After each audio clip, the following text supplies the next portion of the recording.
আচ্ছা, তোমাদের সাথে কেমন হয়েছে? সকালে বা দুপুরে ঘুমিয়েছো, ঘুম থেকে উঠে বুঝতেই পারছো না যে এখন সকাল না বিকাল। আজকে আমার সাথে বহুদিন পর এমন হলো। আগে যখন স্কুল থেকে আসতাম, স্কুল থেকে এসে ঘুমানোর পরে এরকম হতো, কিন্তু আজকে বহুদিন পরে আবারও আমার সাথে এমন হলো। তো হ্যালো সবাইকে, কেমন আছো? আশা করি সবাই ভালো আছো। আজকে না দুপুরে একটু ঘুমিয়েছিলাম, ঘুম থেকে ওঠার পর আমি বুঝতেই পারছি না এখন সকাল না বিকাল। তো বাইরে যে দেখলাম এখন তো বিকাল, আর বিকালে দারুণ বাতাস বইছিল। তো ভাবলাম যে একটা বই পড়া যাক। আমি যে বইটা পড়ছিলাম বইটা ছিল ডক্টর রাহাত খানের, আর এই বইতে বিভিন্ন ধরনের খাদ্যের গুণাগুণ সম্পর্কে লেখা ছিল, যেগুলো কম বেশি আমরা সবাই জানি, কিন্তু বইতে পড়লে মনে হয় যে এটাই সঠিক। আমার কাছে তো এমন মনে হয় যে বইতে যেটা লেখা আছে সেটাই সঠিক।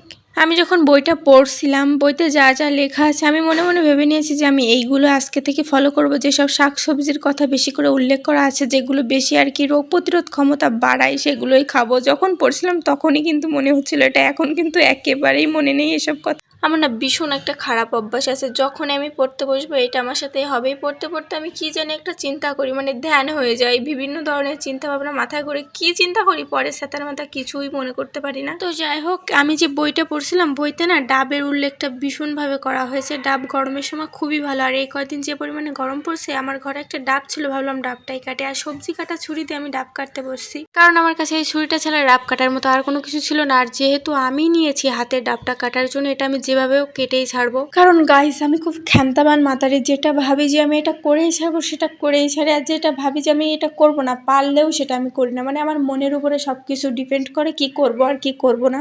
আর এই ঘাড় তেরামির জন্য আমি যে বাড়ি কত বকা খাইছি আমার মার কাছে। মা শুধু বলতো তুই পারিস তা করিস নি কেন, শয়তান অলস, কত কিছু বলছে। আর এখন দেখো নিজের কাজটা নিজেকেই করে খেতে হবে, না হলে খেও না, না খেয়ে পড়ে থাকো।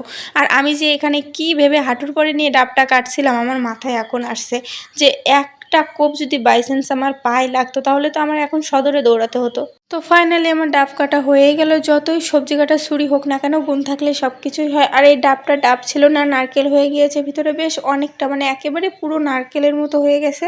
তো অবশেষে অনেক কাঠখড় পুরানোর পরে ডাবের জলটা আমি বের করতে পারলাম। আর এখানে আমার 1 কাপ ডাবের জল হয়েছিল। এরকম ডাবের জল যদি আমাকে আরও 2 কাপ দেওয়া হয় তো আমি খেয়ে সাবার করে দেবো, কারণ ডাবের জলটা খুব মিষ্টি ছিল। এখনকার ডাবের জল অধিকাংশ ফান্স হয়, কিন্তু এটা সেই তুলনায় অনেক মিষ্টি ছিল। তো ডাবের জলটা খেয়ে আমার আরও একটু খিদে পাচ্ছিল, এই জন্য একটা চিপস ছিল সেটাই খেলাম। আর এই চিপস সেদিন খেয়ে আমি বিছনার নিচে রাখছিলাম বলে পিঁপড়ে আমাকে পুরো তুলে নিয়ে যাওয়ার মতো অবস্থা করেছিল। কিন্তু আজকে সেই ভুলটা আমি আর করিনি, আগে চিপসের প্যাকেটটা ফেলে দিয়ে আসছি। তারপরে ভাবলাম যে 1 কাপ চা খাওয়া যাক। আগে আমি চা খেতে একেবারেই পছন্দ করতাম না, এই চা খাওয়ার অভ্যাসটা করেছে আমার মা। তো আমি এখানে গ্রিন টি বানাবো, এই জন্য 1 কাপ গরম জলের ভিতরে সামান্য চিনি দিয়েছিলাম। তারপরে যে গ্রিন টির প্যাকটা ছিল সেটা দিয়ে, মানে আমি একটু কড়া লেকার দেবো বলে 2-3 মিনিট মতো রেখে তারপর এটাকে ফেলে দিয়েছিলাম। তো চাটা নিয়ে চলে গিয়েছিলাম ছাদে।